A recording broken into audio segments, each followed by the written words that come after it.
Hey everyone, it's Michael, and today we're going to be talking about an old classical Goosebumps book that I read this summertime. This book is called Welcome to Camp Nightmare. Yes, this is my reissued copy from the early 2000s. I got this when I was very young, and I still have it to this day. Welcome to Camp Nightmare is okay. There's a lot of great stuff about it. There really is. I feel more about this book the way people feel about Nightmare on Clown Street, which is one of the newer Most Wanted books. A lot of people tell me that book is amazing. I don't think it is. I read it, I did a review, and I just don't like Nightmare on Clown Street that much. I don't like Camp Nightmare all that much either. It's kind of one of those books, it gets really good. It has a lot of tension to it, a lot of build-up, and then a horrible, terrible ending in the last chapter of the book ruins so much steam that the story had going for it. And the thing is, I've only seen the TV episode a couple of times, and I've always known the ending. I think I've read this book maybe once before, years and years and years ago. Welcome to Camp Nightmare, of course, is about a camp. You start off with a main character named Billy, who's actually riding beside his best friend or whatever named Mike, and Mike's being kind of weird on the bus. And as the kids are on the ride to the school, or to the campgrounds, they actually have girls on the camp bus too. And they figure out that there's also a girls' camp, and then there's the boys' camp where Billy is headed to. Camp Nightmare is also called Camp Night Moon instead of Nightmare. Nightmare is actually a nickname that some of the campers gave it because of how eerie and creepy and weird it is. A couple of the girls on the bus, Dawn and Dory, are people that Billy makes friends with, and so does Mike. Mike is very sheepish, like I said, the entire ride to the camp. And then when they get there, something actually happens to him that's pretty horrific. It was actually a really surprising scene to see in a Goosebumps story. There's a lot of crazy things in here. There's a creature that is at this area called, there's a particular bunk, like one of the buildings for anybody who hasn't been to camp, which I haven't, but I know some things about camp. There's a bunk, which is basically a building that has different bunk beds and stuff inside of it for campers to hang out in. It's kind of a cabin. There's a place called the Forbidden Bunk. Nobody knows why it's forbidden. Nobody knows anything about this except for like the camp counselors and Uncle Al, the guy who was pretty much the lead counselor and basically owner of Camp Night Moon. The kids are not allowed to go to the Forbidden Bunk, mainly because of whatever happened in the past that we're not allowed to be told about. But there is some kind of creature that everybody's hearing howls from. This thing may be some kind of monster, it might be like a werewolf type thing, we don't really know. But there is a really scary scene with that thing involved, and it is genuinely fantastic. By the way, the creature is called Saber. Kind of like lightsaber, but without the light, and then for some reason the R and the E are switched around. It's S-A-B-R-E. Yeah, that is a fantastic portion of this book. I would say 95% of the book is fantastic for the most part. It gets really tense, especially the last chapter before the next to last chapter is amazing. It's really tense and just suspenseful. But then that last chapter, man, it's one of those books, one of those rare Goosebumps books you get every once in a while that's known for this iconic ending, and it's horrible.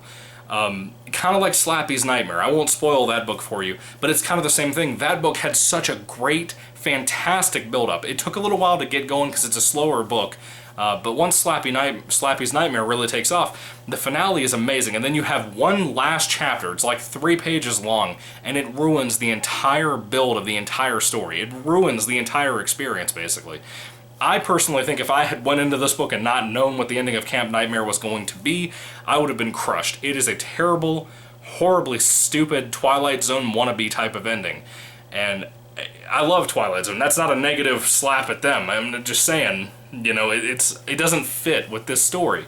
The twist just doesn't work for me. And there's not really many twists, there's really just this one. But there's also this weird thing going on in the camp. At Camp Night Moon, campers are starting to go missing. And nobody knows why. And then the camp counselors and stuff just play like the kids didn't ever exist there. There's one particular kid they flat out say did not attend there, even though our main character Billy met this person and was friends with this person.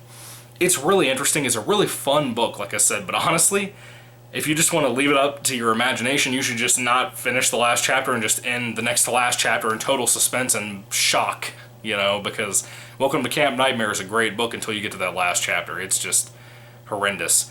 And I love the cover art too. Really, really beautiful classic cover art that I enjoy. But when it comes to Welcome to Camp Nightmare, it's really not the best. I don't know why of everything getting reissued now, not the reissues like this, but the newer ones, I can't believe Welcome to Camp Nightmare, for whatever reason, is one of them. You know, it's a good book. It really does get pretty tense and kind of scary at times, especially the night sequences, where kids are trying to figure out what's in the Forbidden Bunk and stuff. There's a really scary scene, like I mentioned earlier there. But everything else is really slow, and that's fine. I don't mind a slow read, like I said. But it's just that finale that ruins everything about this, and it really drug down the score that I'm about to give this book. When it comes to Welcome to Camp Nightmare, I don't know what you guys thought about it, but when it comes to me and my personal feelings about it, on a 5-star basis, I'm going to give this a 3 out of 5. That ending is terrible. It would have gotten a 4 out of 5. It doesn't deserve it now because of that terrible ending that I knew was coming, because I've seen, you know, this story before. I've read this story before. I've seen the episode a couple of times. So I knew how awful that random ending is.